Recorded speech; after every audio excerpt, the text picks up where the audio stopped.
welcome back everybody. We're here in Ecff Studios. This is the playoff preview show. Everyone's been waiting for this. It's going to be a crazy day out there Sunday. We got a couple things to go over first, however. This last Sunday was the play-in playoff bracket. The bottom 10 teams played their way to see who would get the final 2 playoff spots.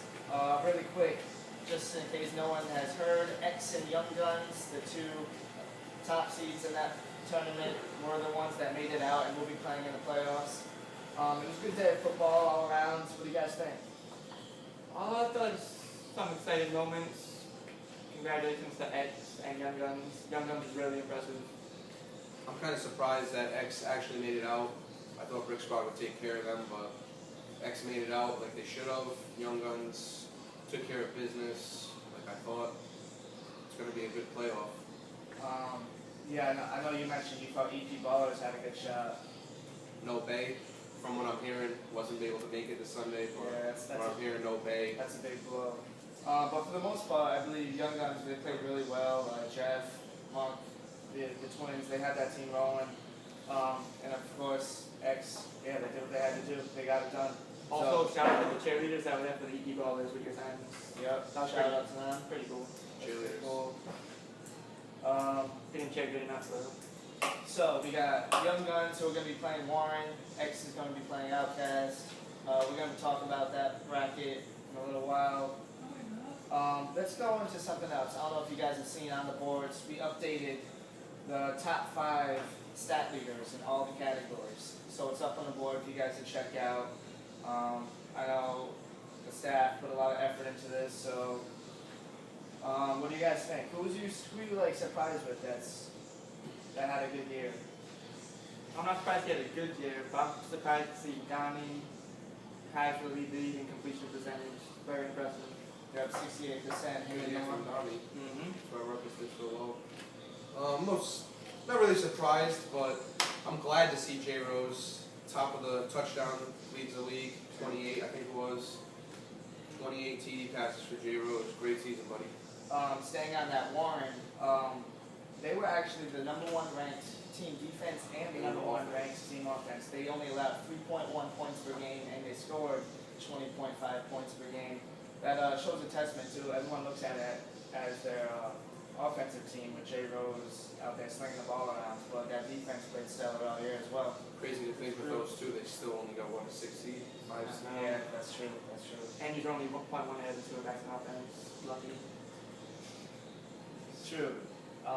Any disappointments on that top 5 stat leader list? I'm very disappointed with Jeff casually leading interceptions. You got way too much talent on your team to be doing that, Mr. Favre. 11 on the year, along with Pig. Oh, I'm sorry, along with Tim Buchanan and Mike Avia. I'm most disappointed with my man Sean Bay. Not that I'm actually disappointed in him, it's not his fault to an extent. Just thought going back to EP he was going to touch the ball, and I think he had maybe 11 receptions on the year. That just can't happen with a player of his talent. They needed to get him the ball. Shame on EP for not throwing Sean Bay. You know what? It's disappointing because great player, great guy. Bay's a great player, and you know he made the decision to go back to his roots, to EP. Very noble. I know a lot of us hoped that would have worked out for him. I know a lot of us didn't hope that was going to work out, but it's kind of unfortunate. We'll see what's going to happen in the offseason with Bay and the EP Ballers, though. Love you, buddy. Esteban, Tato. What's good, bro? 5 sacks week 1. Firing all singers who are fired up. The rest of the weeks, 0 sacks. You ended with 5 sacks, I believe, right? No, I think he had 1 sack in the rest of 9 weeks. Either way, 1 sack in 9 games, horrible.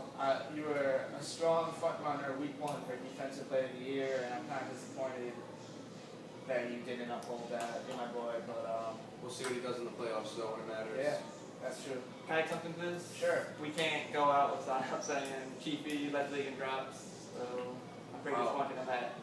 You must be an untouchable fan, huh? I like the Untouchables a lot. That's why I'm hard on I him. can definitely tell you. That's what he's on. Yeah. Yeah. My favorite player is on the bench though, so. Actually, looking at it now, 2 of the Untouchables led the league in drops. So maybe that's Really? a testament to Who's 2? Harry, the tight end. Wow. So maybe that's a testament to Jeff. Maybe he deserves a little more credit than he's getting. True. But we'll see. My bad, Jeff. I mean, you did say something about his interceptions. Yeah. Not completion True. percentage. Right. Well, your completion percentage is pathetic too, but What? no offense. I think it's like over 60%. No, it isn't. Nah, it's definitely not.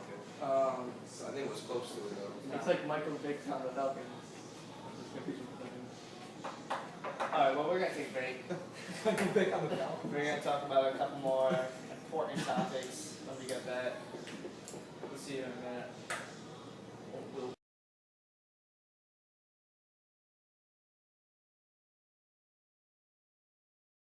Alright guys, welcome back. T-Dot, I'm here with Anthony Dunphy. We're going to do Murph, Francois, Edgar, Dunphy. The band one day. We're going to go over the playoff bracket. Looking good. A lot of good games. Wait. Sunday's going to be crazy. First, the 9-8 game between the Spartans and Wildcard. Who you guys got? This is gonna be a really good game, I think. I think Pig's gonna bring everything he's got. But I think Wildcard's gonna end up winning. It's gonna be a good one. I think Wildcard's going to end up beating Spartans as well. I think Pig is probably my vote for the MVP, deserves it. But I just don't see the Spartans having enough things to get that win against a team like Wildcard. I'm going to go the opposite direction here. I think Spartans, I just see Pig. And I know I'm going to talk about Spartans, it's all about Pig, it's all about Pig, but I mean, it is, so. it is. And honestly, I see him Kid Jared was doing enough. I see Pig doing enough to get that win. It I should be think close though. I think the biggest thing in that game is that RG20 might be on the sidelines because of his broken toe. So if he's not in there, Bro, listen, that wasn't me, so relax. if RG20 is not on the field, I look for Wildcard to expose their defense. So we'll see what Wildcard can do. And I'm wearing flip flops, and we're not on Ruby Tuesdays. Yeah, it's just Texas Roadhouse, bro. Have fun at Ruby Tuesday. Who the fuck was Ruby Tuesdays? Seriously, our food's way better here. Anyways, I didn't know Ruby Tuesdays was a restaurant. Me either. yeah, I don't know. Go with it. The 12-5 matchup between X and Outcast. Sorry, X. All that work last week. For Yes, nothing. smacked in the first round. Smacked? Goodbye. Yeah, dominant. Blow up? Huge blowout. Outcast, great team with a lot of great players. Not one superstar, but they all play very well together. Fundamental. Exactly. They don't do anything wrong, they do everything right. I look for this game to be over by halftime. Yeah, I don't know about that. Yeah. I don't know if Outcast has I'm gonna. the firepower on offense to pull that off, but I see them winning by a touchdown or two. Moving on. Crazy, the 7-10 matchup is Outlaws, the Ciccone Outlaws one team versus the Savage Saints. Crazy that the Saints are even here. Yeah, it's crazy that the Outlaws dropped to a 7 seed. That's true. 10 loss. What do you guys think? Shout out to the Saints for making their playoffs, first of all. Second of all, I think the Outlaws are going to win convincingly. Me too. Saints, like you said, congratulations, up and coming team. I look for them to be good for the next a while. I hope. Hopefully they stay together. Yeah. We'll see. But look for Chacon to I think do a good Outlaws job. been here one too many times and they've done it plenty of times. They know what they're doing. You look for them to win. Go big over the Saints. The 6-11 matchup is between Warren and Young Guns. Young Guns just played in to get here. Young Guns, sometimes they're really bad, sometimes they can look really good. So I don't know which Young Guns team is going to show up. Either way, I think Warren will win. Just depends how much bad what Young Guns team shows up. Warren's been taking care of business. They've been beating everyone they should. Except for Outcast. Well, Outcast is a good team too. Yeah, I mean, That was earlier on in the season. Outcast finished ahead of them in the standings. Yeah, you're right. And they got that. They did. But like you said, I think J. Rose, that offense is going to be too much for the Young Guns defense. Yeah, I got Warren beating the Young Guns here. I don't know how convincing it'll be because Young Guns did look pretty good last week against the lower competition, but we'll see. I think Warren will get it done. Moving on to the second round. That top of the bracket, the number 1 seed is going to be playing the Spartans, a wild card. And I know you said wild card. What do you think? I think this game is going to be a lot closer than people might expect.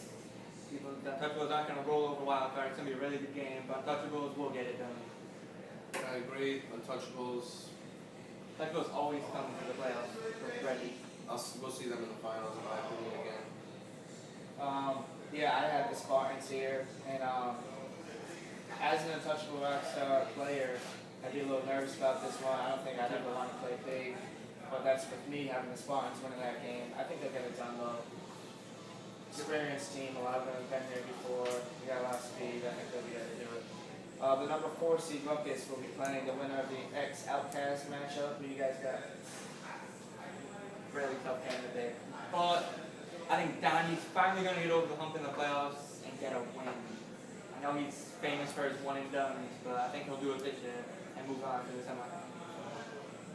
I'm taking Outcast. Nah, you fell off this. Decon, I see you. I think Outcast gets this one done. I think they close game. Both defenses play really well. I just look for Outcast to win this one over Ruckus. I feel like Donnie's got like a different mantra to him this year. I feel like he's playing good. He knows his team's good. He's getting a little fired up too. Unfortunately, I don't think it's going to be enough. I think Outcast is too good of a team right now. I think they're going to be able to overcome the Ruckus team to play the Rockstars. Outcast showed me a lot this year. I didn't really know who they were before the season. Got yelled at by a couple of their players. Check out the history. The history showed me wrong, proved me right. I don't know. Prove you wrong. Wrong, yeah, proved me wrong.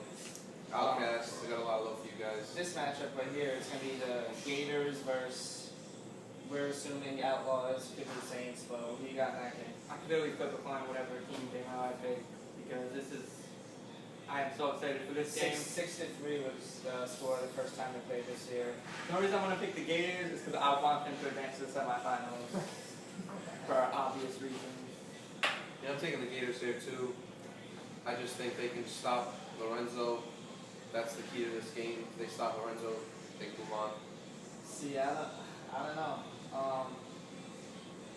I got the Outlaws here. I think their experience, Charlie back there throwing the ball, I think he should have a good game. If Lorenzo has a good game, Not even a good game. If he has a decent game, Yeah. he'll be fine. I think he'll be alright. It's just if he can get through that line into the open field, because we don't know what he can do out there. But I got Outlaws beating the Gators. Sorry guys. Silverbacks, they're going to be playing the winner of Young Guns and Warren. Peace out, Warren. That's all I got to say. Alright. I'm taking the backs here too. I like Warren a lot more now than I did at the beginning, but Yeah. I just think the backs have too much experience, talent. They're gonna get it done. Big shout out to Warren, J. Rose, Caleb, all of them. They had a great year. Hopefully they stay together for next session. Yeah, I don't think they got enough. But that being said, I think if there's any upset that's most likely to happen, like the biggest upset that's most likely to happen, I think Warren could do it, but I don't think they will. He's totally crazy. Third round, Untouchable. I mean, we're assuming anything could happen, but we're assuming Untouchable Rockstar is going to be there playing either Ruckus or Outcast. What do you guys got there? Untouchables, they better be fired up after getting shut out by them in the regular season. And I think that they're going to be in the finals and beat Ruckus. Think they're going to beat Ruckus to get to the finals?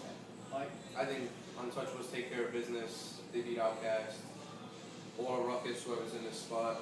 Yeah, that's a toss-up game. So I mean, too. Ruckus Outcast is going to be probably the best game of the whole day, in my opinion. 220 days, I think, that's crazy. There's actually a lot of good games this year compared to last year, where That is true. all the games were put me to sleep before the semifinals. This year is a lot different. And it was so Competition. cold that day. Competition's fierce this year. It's gonna We'll be see, crazy. but I think the Untouchables beat Outcast. in this Yeah. spot.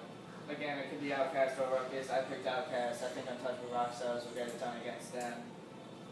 Look for them to build momentum going on in the day. They got a lot of young, fast kids out there playing, running around the field. Yeah, next game, I had Outlaws beating Gators. You guys both had Gators. They're going to be playing who at? The Gators back, I cannot wait. That's going to get revenge. They're going to beat the Gators, I think, by 2 scores. And Gators just leave the field immediately. Don't make excuses. Don't want to hear it. So what do you think the final score is going to be? I think it's going to be 18-6. 18-6. And they're all going to be crying at the end of the game, making excuses. wah, wah, wah. I think the Gators are gonna win this one, beat the Bags again. I just think the Gators, when it comes time, they play to win like everyone else. But at the end of the seasons, the Gators have been looking. At the end of the ECFF seasons, the Gators have been looking dominant. We'll see what they bring to the table this year. Again, I had Outlaws being the Gators. I can only imagine how much shit I'm gonna get for that, but probably a lot. I can't have the Outlaws being the Bags though. That's gonna be the Outlaws' third game. I mean, I don't know if they're gonna be able to keep up. It's gonna be hot out there. Not to make excuses for them, but I think the Bags will be able to get it done. Get into the final versus who we all think the untouchable rock stars could be anybody, but I think regardless, consensus is it's gonna be an amazing day of football. What do you guys think? I just got a call from somebody on the Untouchables earlier this week. Not gonna throw any names out there, but he weighs 420 pounds. Whoa. And he said he's on a mission to win the championship this year. Could you be talking about? Could you be talking about a guy that would lose the curtain race? Still want to see that. Still got money on him. But Big Pizza. I hope the Untouchables win this championship solely for him. I think Chris Fine would be looking to get the monkey off his back finally. True. He just hasn't been able to get it done, and I think this is going to be his best shot. But we'll see. Enough Untouchables talk. No one cares. True. Let's talk about something else really quick. The award ballots are in. There's going to be 5 players that. How many hours? How does this work? That each captain Each captain from each team is going to get a along, ballot. along with the staff. Yep, along with the 7 of us. I guess Including, I believe, the refs too. yeah, I think one ref from each side. I think, yeah, one crew is going to get one. So it'll be an odd number, and then that will determine who's gonna win the awards. Let's start from the bottom. And there's five players for each. 5 players in For each each. category. The final nominees for the most dynamic player are Z from the Silverbacks, Jarrell Upchurch from the Wild Card, Nate from the Untouchables, Blessed from X, and Pig from Spartans. So I mean, you look at that list, and that's it. I feel like with that list, it depends on who you pick for other 3 awards. winners that have already won that award still up there. Yep. That could go either way. Defensive Player of the Year. It's going to be Killa from the Silverbacks, Iman from the Gators, Edson, the defensive back for the Ciccone Outlaws, Rook, and Mello. Now, there was a lot of controversy on this because there's a lot of good players that could have earned this award, but you know, we did this to whoever we thought deserved it most. I will say an honorable mention, Dave Pacheco from Rutgers. Yeah. Led the league in flag posts, had a great season. Offensive Player of the Year nominees: Norm, Jarrell, also a nominee in this one. Cy Butler, Jay Rose, and Lorenzo Perry. Everyone on there had So a that's huge, an all-star list. huge, right there. huge year from every single one on that list. One's a little ahead of everyone, but And the final 5 nominees for Most Valuable Player of the Spring 2013 ECFF session are Norm from the Silverbacks, Jay Rose from Warren, Lorenzo Perry from Ciccone, Pig, Spartans, and Donnie from Rutgers. So, a lot to think about there. If you are a captain, if you have a vote, Come see us under the tree for your ballot. don't vote biasly. Yeah. Think about it. yeah, I mean, try to keep everything as clean and not biased as possible. I know you don't have to worry about our staff. If no one dropped 30 points on your team, don't hold that against him, and I'll vote for him because of it. Now it just seems like you're begging. Not begging. I mean, you know what they say about biased broadcasters? They're douchebags, They're whatever the hell they said douchebags. on the website. I don't know what they're Well, douchebag call me a is. douchebag. Known for MVP. Next time, write your name on the board. Angie, we're gonna close it out. But seriously, before we do ballots, come see us under the tree. Yeah. They'll be over If there. you're a captain and if you have a vote, you will be notified. come see us. Really quick shout out, Jim Spence from the team formerly known as WTF. They're in a rebuilding process, but shout out to him. They were able to get enough money for a scoreboard. They're still trying for the second scoreboard, but that's a step in the right direction. Big shout out to Jim for trying to do everything he can to help the league out. Thanks. That WTF team's always been a class act, and we encourage more of the same from teams around the league. Anything else, guys? Sunday's gonna be nuts. I'm ready. Gonna be there bright and early. I'm gonna try not to drink heavily Saturday night, so I can actually pay attention. It's true. Maybe all the players should do the same. Yeah, you might wanna. It's gonna be hot out there. Very nice. Actually, I think it was like 80 degrees. That's hot. Gorillas get house down to eat. It's kind of hot, but anything will beat that 95-degree week we had last week, 2 weeks ago. Whatever that Yeah. was. But alright, guys. Have a good rest of your week. We'll see you out there on Sunday. Peace. Deuces. Got it. First try.